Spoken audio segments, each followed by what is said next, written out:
Selamat pagi Bapak dan Ibu. Bertemu kembali dalam video 5 langkah menganalisis risiko bersama saya, Sri Wahyuni, Widya Iswara Pusiklat Keuangan Umum pada Badan Pendidikan dan Pelatihan Keuangan.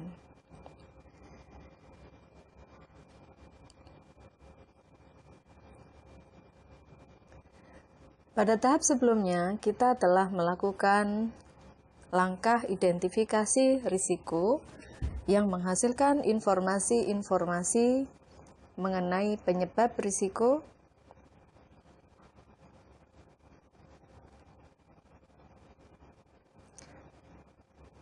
deskripsi kejadian risiko atau risk event, serta dampak risiko, beserta dengan area dampaknya masing-masing. Nah, pada tahapan berikutnya, kita akan melakukan analisis terhadap informasi-informasi yang telah kita peroleh dari identifikasi risiko tersebut. Analisis risiko dilakukan melalui 5 langkah. Yang pertama adalah inventarisasi terhadap pengendalian internal yang sudah dijalankan. Atas setiap risiko yang telah kita identifikasi, kita inventarisasi apakah sudah ada pengendalian internal yang sudah kita laksanakan untuk mengendalikan risiko-risiko tersebut. Jika sudah ada, maka kita tuliskan apa saja bentuk pengendalian internal yang kita jalankan. Misalnya, undang-undang, peraturan, kemudian juknis, juklak, SOP, dan sebagainya. Langkah kedua, dari informasi mengenai kejadian risiko, maka kita melakukan estimasi atau pengukuran terhadap level kemungkinan terjadinya risiko. Dan dari informasi mengenai dampak risiko beserta dengan area dampaknya, kita melakukan pengukuran atau estimasi terhadap level dampak risiko tersebut.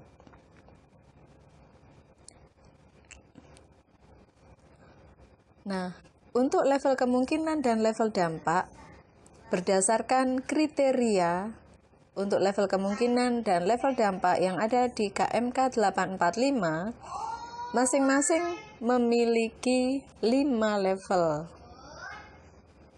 Untuk level kemungkinan, level yang paling rendah adalah level 1, hampir tidak terjadi, level 2, jarang terjadi, level 3, kadang terjadi, level 4, sering terjadi, dan level 5, hampir pasti terjadi. Level dampak juga memiliki 5 tingkatan. Yang paling rendah, level 1 adalah tidak signifikan, level 2, minor, level 3 moderat, level 4 signifikan, dan level 5 sangat signifikan. Nah, penentuan level ini harus mengacu pada kriteria untuk level kemungkinan dan kriteria untuk level dampak yang sudah kita tetapkan pada saat penetapan konteks. Setelah kita melakukan pengukuran terhadap level kemungkinan dan level dampak, maka berdasarkan 2 informasi itu kita tentukan besaran dan level dari setiap risiko. Nah, untuk panduan penentuan besaran dan level risiko juga sudah ditentukan di dalam KMK 845, yaitu ada 5 tingkatan atau 5 level risiko. Yang paling rendah adalah level 1, yaitu sangat rendah, dengan besaran risiko 1 sampai dengan 5 ditandai dengan warna biru. Level kedua adalah rendah, dengan besaran risiko 6 sampai dengan 11 yang ditandai dengan warna hijau. Sedangkan level ketiga adalah sedang, dengan besaran risiko 12 sampai dengan 15 yang ditandai dengan warna kuning. Level keempat adalah level risiko tinggi dengan besaran risiko 16 sampai dengan 19 yang ditandai dengan warna oranye. dan yang tertinggi adalah level 5 dengan level risiko sangat tinggi dengan besaran 20 sampai dengan 25 yang ditandai dengan warna merah.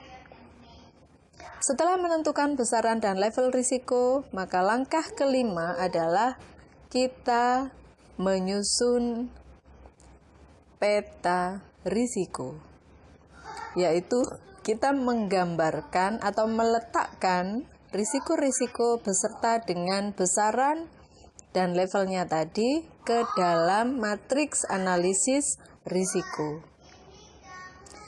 Misalnya ada 5 risiko yang berhasil kita identifikasi dan kita lakukan pengukuran level kemungkinan, level dampak, dan sudah kita tentukan besaran beserta levelnya, maka kelima risiko tersebut kita letakkan posisinya di dalam matriks analisis risiko tersebut.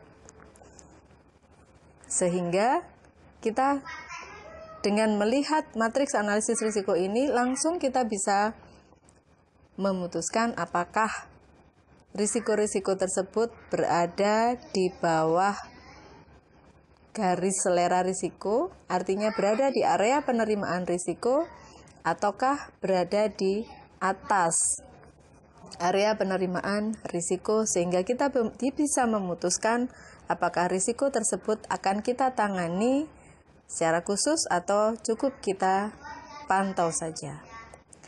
Nah, Bapak Ibu, demikianlah 5 langkah menganalisis risiko. Terima kasih atas perhatian Bapak Ibu dan sampai jumpa pada video capture berikutnya.